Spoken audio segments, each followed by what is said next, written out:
les gens disent que le général Tchiani a fait le coup d'État parce que Bazoum voulait le remplacer. Ça, ce sont des fausses histoires. Je vais vous raconter l'histoire, la vraie. Les problèmes entre Bazoum et Tchiani ont commencé au lendemain de la sortie du général Abou Tarka sur le Burkina et le Mali. Après la sortie du général Abou Tarka, le général Tchiani est allé voir directement Bazoum dans son bureau pour se plaindre et lui demander d'appeler le général Abou Tarka à la raison. Parce que pour lui, le Niger, le Burkina et le Mali sont des pays frères. Quelles que soient les divergences, quels que soient les partenaires que nous avons, ce sont des partenaires de circonstances qui vont partir mais qui vont nous laisser ici ensemble. Parce que chacun d'entre nous a une famille de l'un des côtés ou de l'autre côté de la frontière. C'était sa vision. Il avait expliqué ça à Bazoum et Bazoum n'avait rien dit. Quelques jours après, Bazoum lui-même sort avec une interview sur Jeune Afrique, enfoncer le clou. Le général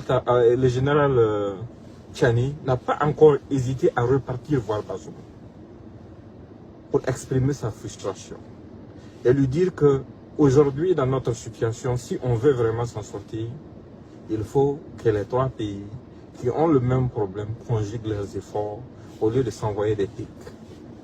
Parce que ça ne va pas servir à grand chose. Juste après ça, Bazoum avait un programme qui consistait à libérer des terroristes supplémentaires. Dans ça aussi, le général Tchiani est allé lui expliquer pourquoi ce n'était pas la bienvenue.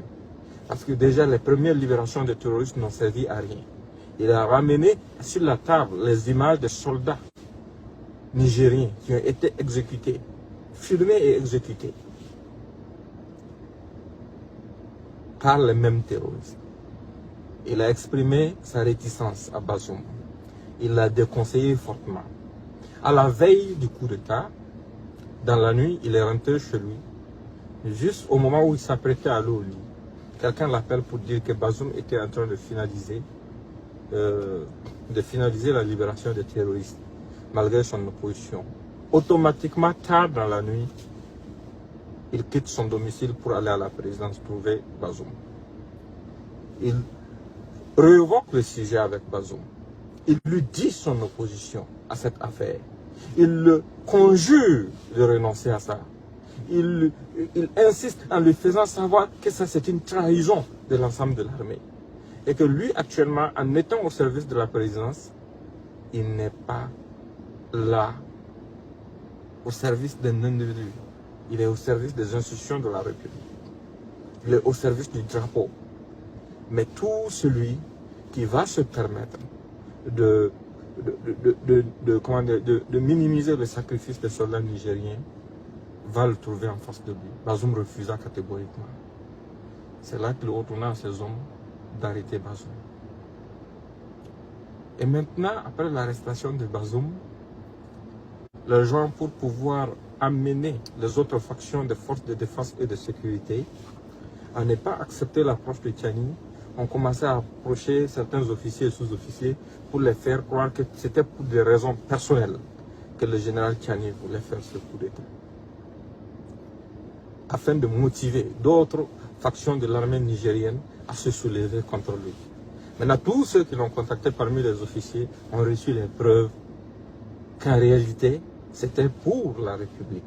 C'était contre quelque chose d'inacceptable. C'était contre cette injure que Tchiani s'était soulevé. Et ils se sont tous ralliés. Maintenant, comme ce plan n'a pas fonctionné, comme ils n'ont pas réussi à opposer les frères d'armes, la France a commencé à appeler les pays comme les États-Unis, les faisant croire que non, ce sont les Russes qui sont en train de faire le coup d'État au Niger. Ça a frustré beaucoup de partenaires. Mais quelques temps après, ils ont compris que ça n'avait absolument rien à voir avec un quelconque pays étranger. Et que c'était un problème purement interne qui était là. Ça a refroidi les ardeurs et les gens ont compris la manipulation.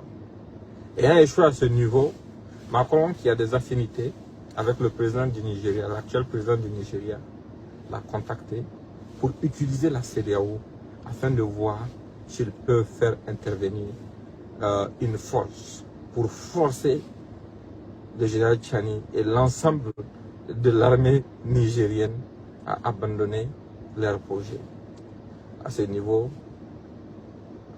aussi, ça ne peut pas marcher. Parce que chacun, avant de s'engager, réfléchit à quelque chose d'essentiel. Ce peuple nigérien-là, c'est un peuple combattant.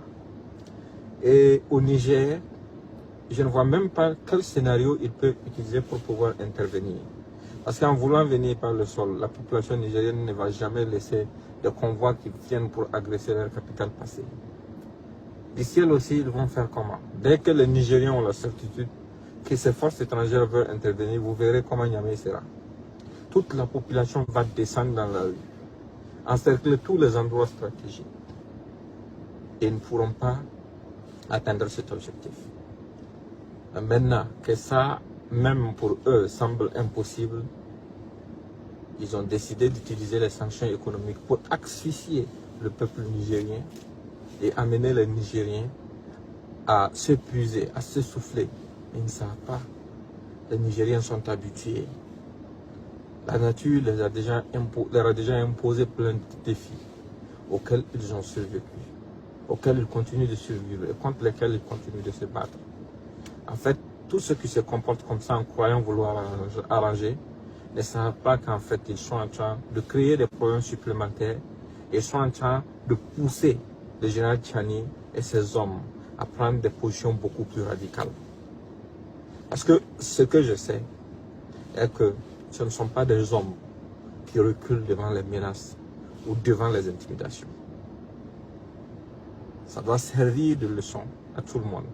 Ces gens sont prêts à tout pour leur patrie. Ces gens sont prêts à tout pour défendre l'honneur de leur patrie et leur souveraineté. Et tous ceux qui pensent que c'est menaçant, qu'ils peuvent les amener à fléchir, n'ont absolument rien compris. Et ignorent tout de ces gens, ignorent tout de l'histoire du Niger. Portez-vous bien et bonne journée.